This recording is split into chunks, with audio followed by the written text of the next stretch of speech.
देखिए यहाँ पर इस पूरे विमान के हादसे में जहाँ सब कुछ क्षतिग्रस्त हो गया है, जल गया है, यहाँ पर ये भगवत गीता आपको सही हालत में यहाँ पर आपने अभी यहाँ पे पड़ी थी। यस यस यस, पैसेंजर का रहा होगा।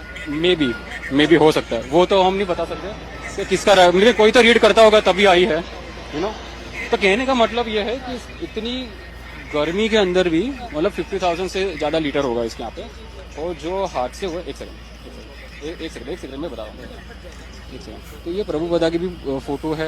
ആജ് തക് പോലെയുള്ള ഒരു നാഷണൽ മീഡിയയുടെ ഇന്നലത്തെ വാർത്തയാണിത്. ഒരു തീഗോളമായി മാറിയ ആ ഒരു എയർ ഇന്ത്യ ഫ്ലൈറ്റിലെ ഒരു യാത്രക്കാരന്റെ ഭഗവത്ഗീത കത്താതെ, അതിന്റെ സൈഡെല്ലാം കത്തിയിട്ടുണ്ട് എങ്കിൽ പോലും വലിയ കുഴപ്പമില്ലാതെ ഒരു ഭഗവത്ഗീത കിട്ടിയിരിക്കുന്നു. ദൈവത്തിന്റെ ശക്തി എന്താണല്ലേ.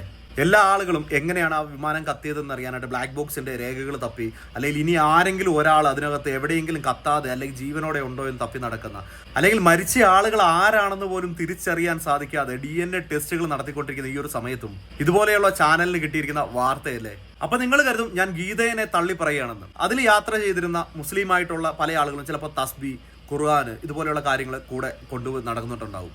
അല്ലെങ്കിൽ ബൈബിൾ ഉണ്ടായിരുന്നായിരിക്കും. അങ്ങനെ പല കാര്യങ്ങളും അതിലെ പല ബാഗുകളിലും കത്താതെയും നശിക്കാതെയും ഉണ്ടായിരിക്കാം. ഇന്നലെ ഒരു വാർത്ത കണ്ടത്, ഈ അപകടം നടന്നിടത്ത് പല ബാഗുകളിൽ നിന്നിട്ട് മോഷണം നടത്തിയിരുന്നതിനെ കുറിച്ചിട്ട് ഒരു കാര്യം ഞാൻ ഇന്നലെ കണ്ടിരുന്നു.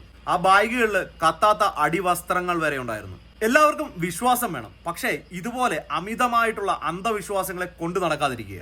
ഈ ഭഗവത്ഗീതയോ ഖുർആനോ ബൈബിളോ ഇത്രയധികം വിശ്വാസത്തോടെ അതിനെ കൂടെ കൊണ്ടുപോയ ആളുടെ ജീവൻ പോലും തിരിച്ചു കൊടുക്കാൻ കഴിയാത്ത ആ ഒരു ദൈവം, ആ ഒരാളുടെ ജീവൻ പോലും ആ അപകടത്തിൽ നിന്ന് രക്ഷപ്പെടുത്താനായിട്ട് കഴിയാത്ത ഒരു ദൈവമാണത്. എന്നിട്ടും ആ ഗീത എന്ന പുസ്തകം അതിൽ നിന്ന് രക്ഷപ്പെട്ടതിന് ദൈവത്തിന്റെ ശക്തിയെ കുറിച്ചിട്ട് വാർത്താ ചാനലിൽ ഇരുന്നിട്ട് സംസാരിക്കുകയാണ്. വിശ്വാസം എന്താണ്, അന്ധവിശ്വാസം എന്താണെന്ന് പോലും മനസ്സിലാവാത്ത പിഞ്ചു കുഞ്ഞുങ്ങൾ പോലും കത്തി അമർന്ന അപകടത്തിലാണ് നിങ്ങൾ ഈ പറയുന്ന അന്ധവിശ്വാസം സ്പ്രെഡ് ചെയ്യുന്നതെന്നുള്ളത് കാര്യം മറക്കരുത്.